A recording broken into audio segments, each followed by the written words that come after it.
আসসালামু আলাইকুম, Fahmida's little kitchen and ব্লগসে সবাইকে স্বাগতম। কেমন আছেন সবাই? আশা করছি ভালো। আলহামদুলিল্লাহ আমি ভালো আছি, আল্লাহর রহমতে আপনাদের দোয়ায়। তো আজকে আমি খুব সবার পছন্দের একটা রেসিপি নিয়ে আসছি, যেটা হচ্ছে প্রত্যেকদিন সকালেই সবার লাগে। বলেন তো কি? হ্যাঁ, ঠিক ধরেছেন। রুটি লাগে, আবার পরোটাও লাগে। যাদের বাসায় বাচ্চা আছে তাদের বাসায় কিন্তু রেগুলার পরোটা লাগে, কারণ বাচ্চারা রুটি খেতে পছন্দ করে না। তো আজকে আমি সুপার শপের মতন ফ্রোজেন পরোটার রেসিপি শেয়ার করব আপনাদের মাঝে। তো চলেন কি কি লাগছে সেগুলো দেখে নিই। প্রথমেই লাগবে বড় একটা বল, কারণ পরোটাটা মাখাইতে খামির করতে একটু বড় জিনিস হলে, স্পেসটা বড় হলে ভালো হয় আর কি, ইজি হয়। তো আমি প্রথমে নিয়ে নিব বিসমিল্লাহ 4 কাপ আটা নিয়ে নিব। আপনার চাইলে এখানে কেউ ময়দা ব্যবহার করতে পারেন, তবে আমার কাছে আটার পরোটাটাও খেতে ভালোই লাগে, খারাপ লাগে না। আমি 2 দিনের জন্য ফ্রোজেন করব, সেই হিসাবে আমি 4 কাপের মতন নিচ্ছি। আচ্ছা আচ্ছা, পরোটার মধ্যে আমি কিছু উপকরণ দিব, সেটা আমি বলে দিই। এখানে আমি 4 কাপের জন্য 1 চামচ থেকে একটু বেশি লবণ দিয়েছি, চিনি দিয়েছি 2 চা চামচ, বেকিং পাউডার নিয়েছি জাস্ট 2টা চিমটি, আর গুঁড়া দুধ নিয়েছি 2 চামচের মতন। এরপর আমি সয়াবিন তেল দিয়ে দিব। এখানে 2 চামচের মতন দিলাম আনুমানিক, বেশি দিব না, কারণ আমি পরোটার ভিতরেও তো তেল দিব, এই জন্য খুব বেশি দেওয়া লাগবে না। এরপর দিয়ে দিব একটা রুম টেম্পারেচার থাকা ডিম। আপনাদের কাছে মনে হতে পারে যে আমাদের মা চাচিদের তো ডিম দিতে দেখতাম না, তবে এখন ডিমটা দিলে আমার কাছে মনে হয় যে পরোটাটা অনেক সময় ধরে সফট থাকে আর খেতেও অনেক বেশি মজা লাগে। দেখবেন ফ্লেভারটাই চেঞ্জ হয়ে গেছে। আমি যে কয়বারই পরোটা বানিয়েছি ডিম দিয়ে, আমার কাছে বেশ ভালোই লেগেছে। লাস্টও কিছুদিন আগে বানিয়ে খেয়েছিলাম, তো ভাবলাম যে আজকে যেহেতু রেসিপিটা শেয়ার করতেছি যে আমি কিভাবে বানাই, তো তাই জন্য ডিমটাও দিলাম। সবগুলো উপকরণ একটু হাত দিয়ে মাখিয়ে নিব, একটু মিক্সড করে নিই। আসলে পরোটা তো এক একজন এক এক রকমভাবে বানায়, তবে আমার কাছে এই পদ্ধতিটা সবচেয়ে ইজি এবং সবচেয়ে টেস্টি লেগেছে। তাই জন্য আমি ভাবলাম যে আমি কীভাবে বানাই সেই রেসিপিটা শেয়ার করি।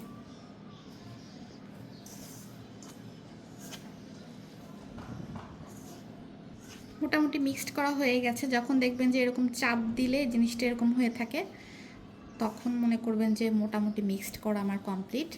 এখন আমি এর ভিতরে একদম গরম পানি ব্যবহার করব। এতে করে হবে কি, পরোটাগুলো যখন আপনারা বেলবেন তখন বেলতে সুবিধা হবে। আমি অল্প অল্প করে এর ভিতর পানি অ্যাড করব, একবারেই দিয়ে দিব না। অল্প অল্প করে অ্যাড করলে বোঝা যাবে যে কতটুকুন লাগছে।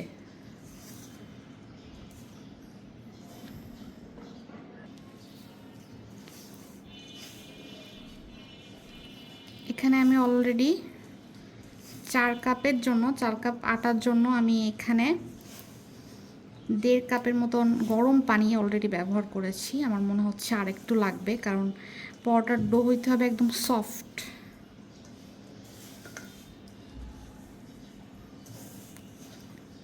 আমার কাছে মনে হয় যে সফট পরোটার ডো হইলে অনেকক্ষণ পরোটাটাও নরম থাকবে।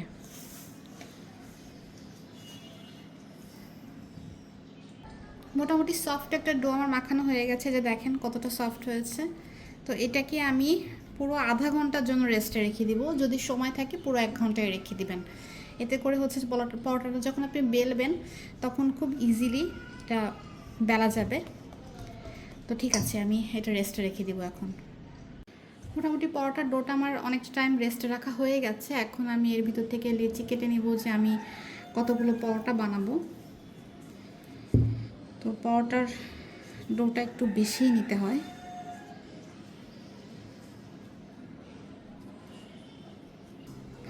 চার কাপ আটা থেকে আমার টোটাল 10টা পরোটা বানানো যাবে আর কি। তো আমি এরকম লেচি কেটে নিয়েছি। এখন বলে নিব। পরোটা বলতে তো অবশ্যই পিড়া বেলুন লাগবে, তো পিড়া বেলুন রেডি করে নিয়েছি। আর এখান থেকে একটা লেচি নিয়ে এরকম একটু রাউন্ড রাউন্ড করে নিই।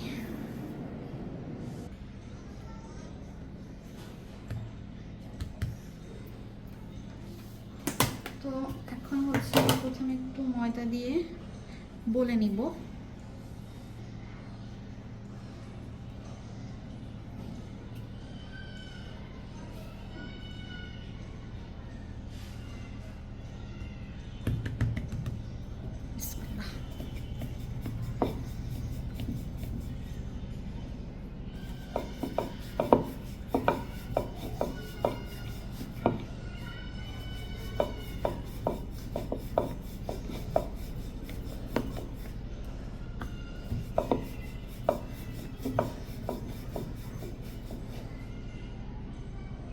আচ্ছা, অফ ক্যামেরায় হচ্ছে আমি রুটিটা এরকম বলে নিয়েছি। রুটির রেশিওটা থেকে দেখেন, থিকনেসটা এরকম থাকবে, খুব বেশি পাতলা করা যাবে না। আমি জাস্ট নর্মালি একটু সয়াবিন তেল দিয়ে দিব, কারণ প্রথমে আমি হচ্ছে তেল দিয়েছি অলরেডি।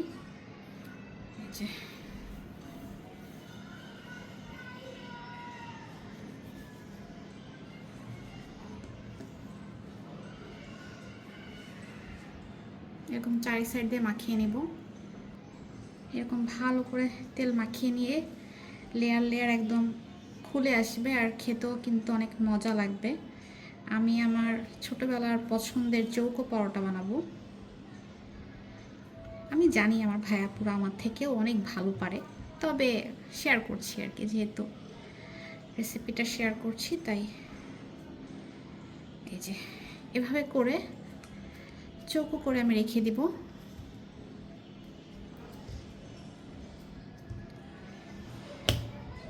কিছু সময় রেখে দিব। এটা এরকম রেখে দিলে বলতে খুব বেশি সময় লাগবে না। তো এটা একটু রেস্টে রেখে দিব, এরপর আরেকটা বলতে থাকবো। তো এভাবে আমি সবগুলো পরোটা আগে বলে নিই, তারপর হচ্ছে আমি ফ্রোজেন পদ্ধতি আর হচ্ছে ছেঁকে দেখানোর পদ্ধতিটাও দেখাবো। সবগুলো লেচির মধ্যে আমার তেল দেওয়া হয়ে গেছে। এখন প্রথম যে পরোটাটা আমি বানিয়ে রেখেছিলাম সেটা হচ্ছে আমি অল্প একটু ময়দা ডাস্ট করে বলে নেব। এটা বলতে খুব বেশি সময় লাগবে না, হয়ে যাবে। আর এটা বলেই কিন্তু একদম সঙ্গে সঙ্গে হয়তো ভেজে ফেলবেন অথবা ফ্রোজেন করে রাখবেন একটার পর একটা। ব্যাস, এটা এখন আমি বলে ফেলবো।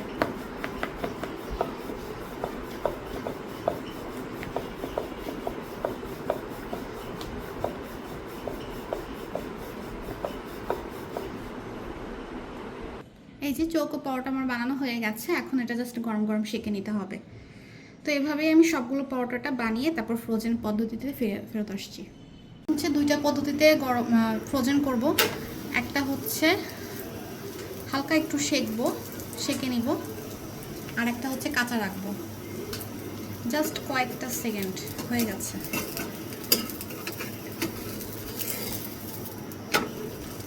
এরকম একটু সাদা হয়ে আসলেই উঠায় ফেলবো।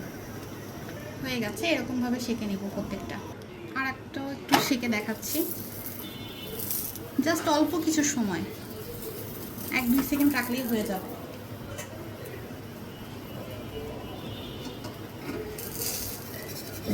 আর পরোটাগুলো দেখেন কত সুন্দর হয়েছে, সফট হয়েছে। এগুলো হচ্ছে আমি জাস্ট একটু রেখে দেখবো যে কোনটা বেশি ভালো লাগে, কাঁচাটা খেতে বেশি ভালো লাগে নাকি ফ্রোজেনটা, মানে একটু যে সেঁকাটা, এটা খেতে বেশি ভালো লাগে। হয়ে গেছে দিবস। এরপর এটাকে ঠান্ডা করে তারপর রাখতে হবে। তো ইনস্ট্যান্ট একটা পরোটা ভেজে খাবো। পরোটাটা কীভাবে ভাবছি একটু দেখেন। জালটা একদম মিডিয়াম টু লো আঁচে রেখেছি। এই যে দেখেন যে বাবল ক্রিয়েট হচ্ছে, তখন উল্টান দিব।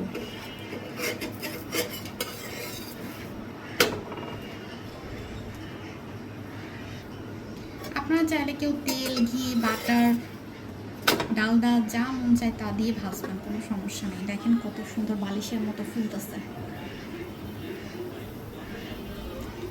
এরপর হচ্ছে তেল দিয়ে দিব।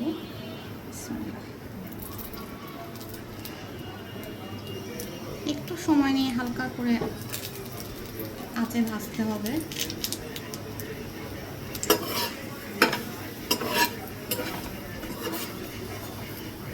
একটু একটু সময় নিয়ে কাজগুলো করলে দেখেন কত সুন্দর ফুল ফুটতেছে।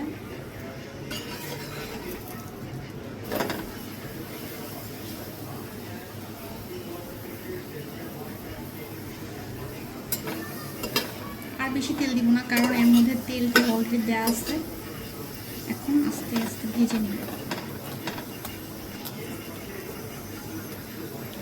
ইনশাআল্লাহ এই পদ্ধতিতে যদি পরোটা ভাজেন, আপনাদের পরোটাগুলো এরকম বেলুনের মতো ফুলবে।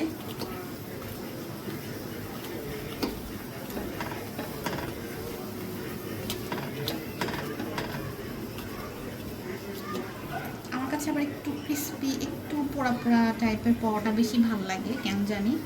মানে এরকম কাঁচা কাঁচা পরোটা থেকে আমার কাছে একটু লাল লাল হবে, ওই পরোটাটা বেশি মজা লাগে।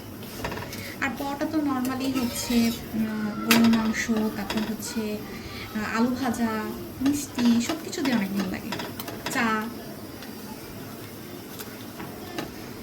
তো ঠিক আছে, এখন চলেন ফ্রোজেনগুলো করি।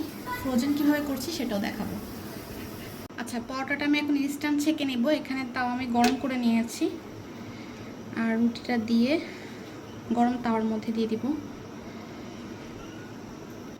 এরকম বাবল ক্রিয়েট হলে একবার উল্টাই দিতে হবে। যদি কেউ চান যে তেল ছাড়া খাবেন, কেউ তেল ছাড়া খেতে পারেন, কারণ এর মধ্যে তো অলরেডি তেল দেওয়া আছে। তো আমি হচ্ছে তেল দিয়ে খাবো। মোটামুটি 2 পাশ ছ্যাঁকা হয়ে গেলে হচ্ছে আমি একটু তেল দিয়ে দিব এর ভিতরে।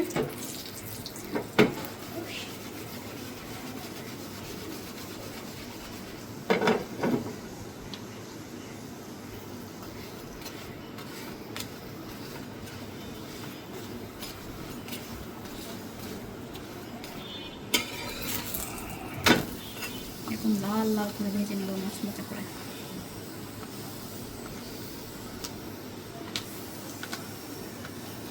এরকম লাল লাল ভাজা পরোটা কিন্তু খেতে বেশ ভালোই লাগে।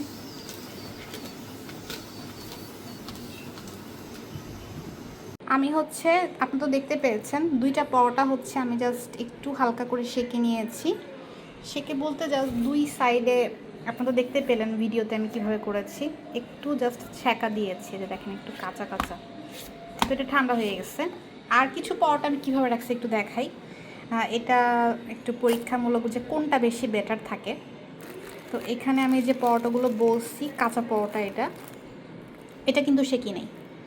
এটাকে জাস্ট একটা পলি দিয়ে, এই যে এভাবে করে প্রত্যেকটা পরোটা আমি পলি দিয়ে র্যাপ করে এখন ফ্রোজেন করবো। এই যে, তো প্রত্যেকটা পরোটা পলি দিয়ে র্যাপ করে নিছি।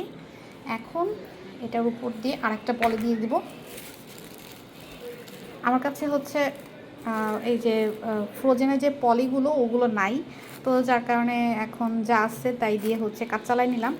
এটা বাসায় ছিল, এরকম পেপারে হচ্ছে এখন এটা এরকম রেখে দিব। ঠান্ডা হয়ে গেছে এটা, তো দেখা যাক, পরীক্ষামূলকভাবে রাখবো যে কোনটা ভালো হয়। আমি তো রেগুলার ব্লগ দিই, আপনারা তো জানবেনই। আমি কালকে ইনশাল্লাহ ভাজবো সকালবেলা, ফ্রাইডেতে।